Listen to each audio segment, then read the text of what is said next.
Agora, se vocês têm algo a compartilhar com o outro, que vocês acham que pode melhorar a vida do outro, que é uma coisa, é uma preciosidade que vocês estão passando para outra pessoa, e principalmente se ela veio em busca disso, porque também não podemos... Eu, na adolescência, era um chato, porque eu queria compartilhar com os outros o que eles não queriam receber. Aí é uma tragédia grega. Mas eu suponho que vocês vieram aqui para receber alguma coisa, senão, como é gratuita a palestra, eu acho que já poderiam até ter se retirado, assim, à francesa, né? Mas, então aí existe uma relação espontânea. Eu já dei palestras pagas, e aí fica muito complicado, porque a gente tem que preencher um currículo, porque as pessoas, imagina se desviar da rota, porque, imagina, o sujeito veio buscar isso, e o senhor não falou sobre tal assunto. Aí fica aquela cobrança que parece que, sei lá, a gente roubou alguma coisa de alguém. Mas a essência do que tem que ser trilhado tem que estar no conteúdo de cada passo. Então o Buda ensinou, por alegoria, 8 passos para se alcançar no Nirvana. O Nirvana. Ele primeiro fala da primeira nobre verdade, que o sofrimento existe, ou que na vida dos homens a dor é maior que a felicidade. Algumas pessoas consideram isso uma questão menor, mas a senda espiritual não começa enquanto a pessoa não estiver convencida disso. Ela vai postergar. É que nem um sujeito que vai ao médico, ganha uma prescrição de dieta. Olha, o senhor está com triglicerídeos assim, não sei o que, assado e tal. Então ele passa lá, não pode comer isso, não pode comer aquilo. O sujeito paga a consulta, ele está satisfeito, agora ele já tem a prescrição. E aí ele engaveta e não cumpre. Vocês já viram pessoas que pagam ao ir ao médico e depois não cumprem o que o médico mandou fazer? Pois é, esse é o problema da contradição entre o primeiro passo e o último. Essa pessoa, na verdade, não quer se curar. Se ela realmente quisesse se curar, ela seguia a prescrição. Então o Buda apenas nos ensinou um caminho da libertação, do Nirvana. A pergunta é, será que nós queremos nos libertar? Então esse é o verdadeiro problema do primeiro passo. Então a primeira nobre verdade parece simples. Ela diz que na vida dos homens a dor é maior que a felicidade. Ou que o popular diz que o prazer dura pouco, tudo que é bom dura pouco. Mais ou menos a mesma coisa. Quem já viveu um pouco mais talvez já tenha notado que se a pessoa estiver em busca do prazer e do bem bom, aquilo não dura muito. Então, alguma coisa parece que está errada no mundo. Tem gente que diz, mas se eu criasse o universo, então, o sujeito se coloca na posição de Deus, eu faria um universo muito mais agradável. Eu tenho uma amiga aqui na Sociedade Zof que diz que no universo dela não teria mosquitos. E outras coisas que ela não queria pôr lá. Mas quem sabe essa contínua desilusão que nós temos com a vida é o elemento propulsor. O mundo foi feito para não ser satisfatório. O que Vivekananda diz é que o mundo é perfeito. É perfeito para atingir os objetivos a que se propõe. Se o objetivo do mundo é ser uma escola para nós transcendermos o mundo, ele não pode ser agradável. Se ele fosse agradável, as pessoas ficariam aqui e não iriam para o Nirvana. Vocês vão ver que na vida de vocês sempre tem alguma coisa desmoronando. Vocês consertam um problema, se é que é possível resolver um problema plenamente, mas vocês dão um jeitinho e aí passa 1, 2 anos, aquele problema está resolvido, aí desmorona outra coisa. Em astrologia a gente diz que o Saturno está sempre ocupando algum lugar. Então ele sai da primeira casa e vai para a segunda, ele sai da segunda e vai para a terceira, ele vai da terceira e vai para a quarta. Apenas o astrólogo prevê qual é a próxima incomodação que a pessoa vai ter. A profissão às vezes um pouco monótona. E as pessoas se revoltam. Não, porque eu não quero... A minha esposa tem um projeto, ela quer explodir Saturno. Eu disse, olha, vai dar, se for possível executar a tarefa, um tsunami muito maior do que aquele, porque vai desregular todas as atrações gravitacionais do sistema solar, o eixo da Terra vai girar, não vai sobrar ninguém para contar a história. Mas teve uma ideia que me pareceu ainda mais incrível. Um aluno meu disse assim, mas lembra que talvez surja um monte de asteroides, vai virar um cinturão, que nem o de asteroides entre Marte e Júpiter, vai virar um cinturão de saturnoides. E aí então cada saturninho vai estar sempre, infernizando em vários lugares ao mesmo tempo. É muito melhor que o Saturno esteja todo concentrado num lugar só, pelo menos a gente sabe onde vai dar o problema. Mas é que nem uma espécie de castelo de areia que está sempre desmoronando. É o tal do sorvete, que eu sempre dizia para o meu menino, ou a gente come o sorvete ou ele nos come. Porque o cara vai lambendo o sorvete meio distraído, assim, começa a derramar do lado de lá, aí ele vai lá de cá, aí ele se lambuza pelo lado de lá. E se ele não estiver atento, aquilo está sempre derretendo em todos os lados ao mesmo tempo. Não é verdade? O cara dá uma lambida e espera para ver, porque ele não era muito ardoroso, Daqui a pouco estava todo lambuzado. Então nós temos que ser mais rápidos do que as coisas que estão desmoronando, se é que a gente quer que não desmorone todo o castelo de uma vez só. E assim vai desmoronar sempre de um lado e a gente corre, tapa aquele lado e começa a desmoronar esse, que nem aqueles chineses do circo que estão girando não sei quantos pratos ao mesmo tempo. Quando ele começa a fazer o primeiro girar de novo, aí o último já... E aí ele fica correndo o tempo todo. Porque a matéria naturalmente se decompõe. O Buda simplesmente ensinou que tudo que é composto, cedo ou tarde, decompõe-se. Vocês não vão encontrar uma pessoa em que tudo esteja resolvido, a não ser naquele que se desapegou de todas as coisas. Esse é o Buda. É Krishna, é Shankara, é o Cristo. Estão acima das coisas do mundo. Se desmoronar, faz parte do mundo. Porque o mundo é constituído de castelos de areia e nós todos estamos morrendo um pouquinho a cada dia e daqui a pouco, quando a morte acontece, não deveria ser uma surpresa. Aliás, é a única coisa certa. Por que nos surpreende a morte quando ela acontece? Eu posso dizer, é porque nós não queremos ver a coisa como ela é. Então nós vivemos uma vida de fantasia e nós não vemos que na vida dos homens a dor é maior que a felicidade. Quando ela está presa às coisas materiais, evidentemente. Porque a segunda nobre verdade que o Buda também disse é que a causa da dor é o apego. Então, obviamente, o nirvana é o desapego supremo. Só uma pessoa que tem o total desapego pode estar imune às dores do mundo. Isso tem lógica? A mim parece ter, não sei se vocês acham que tem.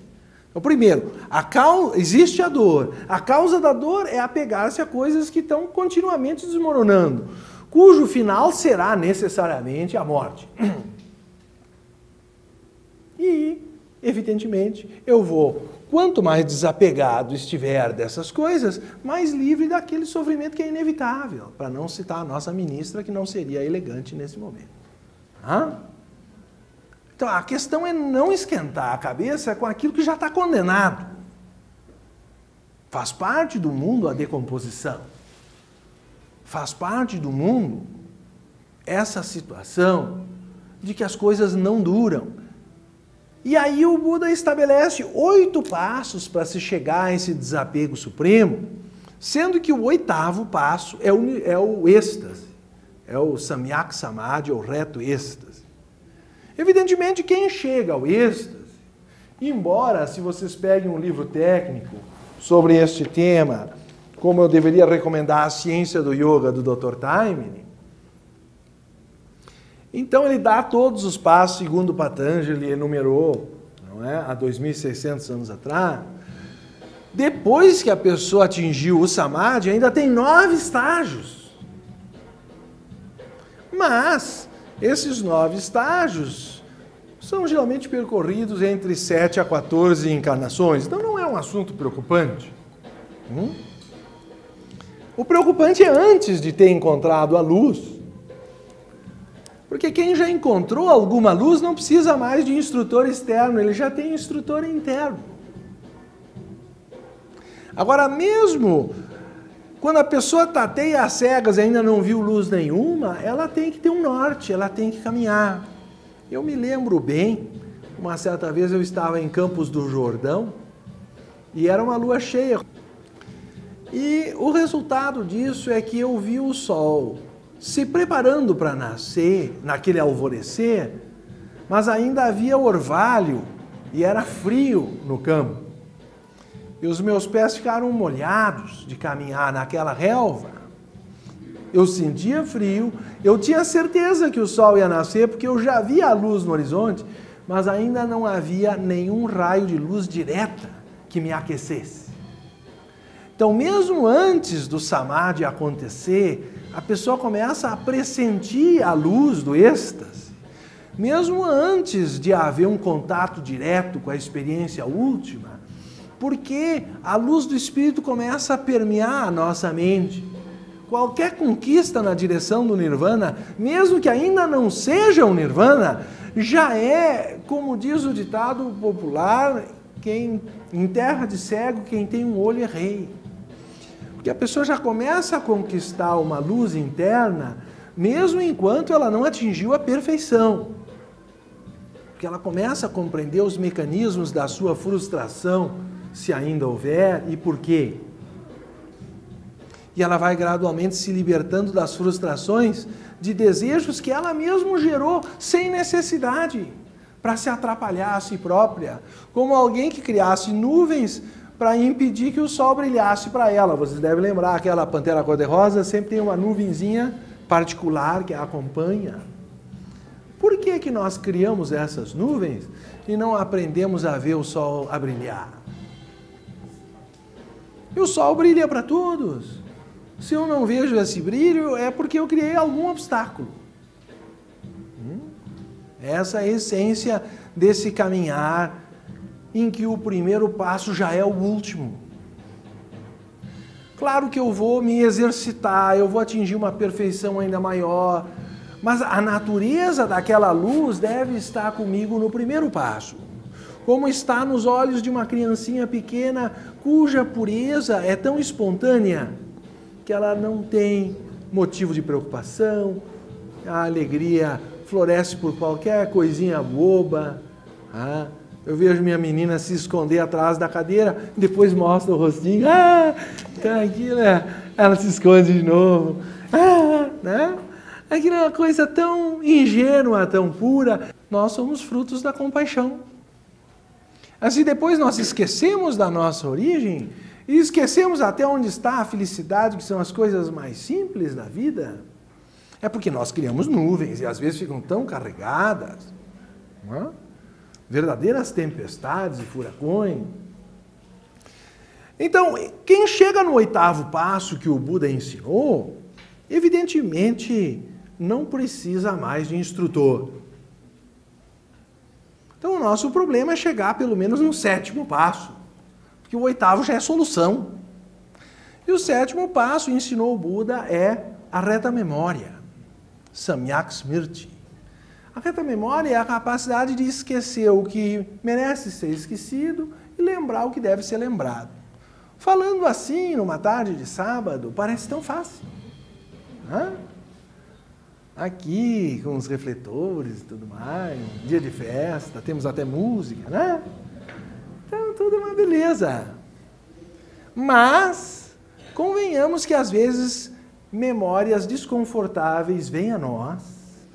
Nós queremos ou nos vingar de coisas que nos fizeram, ou nos sentimos injustiçados, ou traumatizados com coisas que nos aconteceram. Então, o Jesus ensinou de uma maneira um pouco diferente, mas acaba sendo a mesma coisa. Ele dizia que a gente tinha que aprender a perdoar. Também parece tão fácil. Assim, dito numa frase rápida. Mas na hora do vamos ver, geralmente há alguma dificuldade.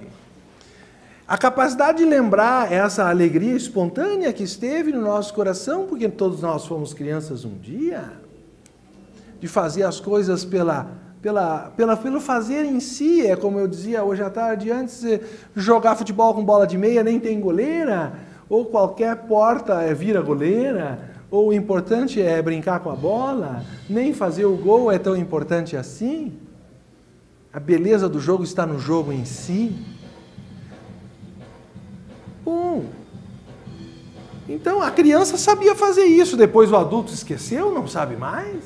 Jesus dizia que era preciso voltar a ser criancinha para entrar no reino do céu. Ele também dizia: conhecereis a verdade e a verdade vos libertará. Portanto, tem que haver verdade comigo desde o primeiro passo. Tem que haver alegria comigo dentro do meu coração, para eu saber qual é a direção que eu tenho que tomar. Senão eu vou tomar a direção errada. Em vez de eu voltar a ser criancinha, eu vou ficar cada vez mais seco, vou ficar cada vez mais duro e mais rígido, vou chegar em algum outro lugar que não o nirvana, que não o céu. Não é verdade? Então, já a reta memória, Deus me perdoe dizer isso, mas não haveria psiquiatra, nem terapeuta, nem psicólogo, etc., se todos já tivessem alcançado a reta memória. Eu tenho a impressão que a maioria está um pouco longe de saber se libertar dos traumas do passado e tem muitas coisas ainda para resolver. Então eu temo que o Buda também tenha percebido que nem todos chegaram no 7º passo, então ele propôs um 6º passo que vinha antes. E a gente vai vendo em que passo, ao longo dessa palestra, nós vamos descobrir em que passo nós estamos. Se é que o Buda fez o mapeamento correto, eu acredito que um homem que chegou a viver como ele viveu por 45 anos, deve ter chegado a alguma coisa. Então eu estou me baseando no que ele ensinou e tento observar em mim mesmo, se eu estou vivendo em coerência com a diretriz que ele deixou ou não. Então o 6º passo, ele dizia, era o reto esforço. Alguns chamam de reta concentração, eu acho que Krishnamurti entende isso como aquela energia da paixão, a reta energia, o reto esforço. Tem que ter uma energia extra para conseguir levar a mente ao grau de atenção que produza a reta memória e purifique ela das suas preocupações com o passado ou das suas projeções com o futuro, porque como nós vimos também hoje à tarde, é a mente que cria o futuro com a imaginação a partir das experiências que acumulou na memória. A memória é passado, o futuro é uma criação da imaginação, portanto, tanto o passado e o futuro são virtuais, são criações da mente. O momento presente é o único que é real. Isso também o Buda ensinou, que a essência da meditação é estar-se onde se está, é estar no momento presente. Então, já ter essa energia plena, para um pleno esforço, para dedicar-se de corpo e alma, como ele teve aos 29 anos de idade, ele largou tudo no mundo e foi para a floresta. Com a determinação de vencer ou perecer. E ele não levou celular para interromper ele a cada 15 minutos, nem se preocupou com cartão de crédito, nem com o seguro não sei das quantas. O banco fica telefonando se a gente já fez seguro de vida. Bom, em sinal que a gente está apostando então na morte. E outras coisas mais, seguro de tudo. Como se a segurança viesse disso. Não, ele teve a coragem de se embrenhar no mato e ficar 6 anos só dedicado a meditar. E aí ele se iluminou. E as pessoas querem, num fim de semana, se iluminar. É claro que não vai dar certo. Não é num cursinho de imersão de fim de semana, desses assim, bem compactos, como é próprio da nossa época, que nós vamos conseguir a iluminação.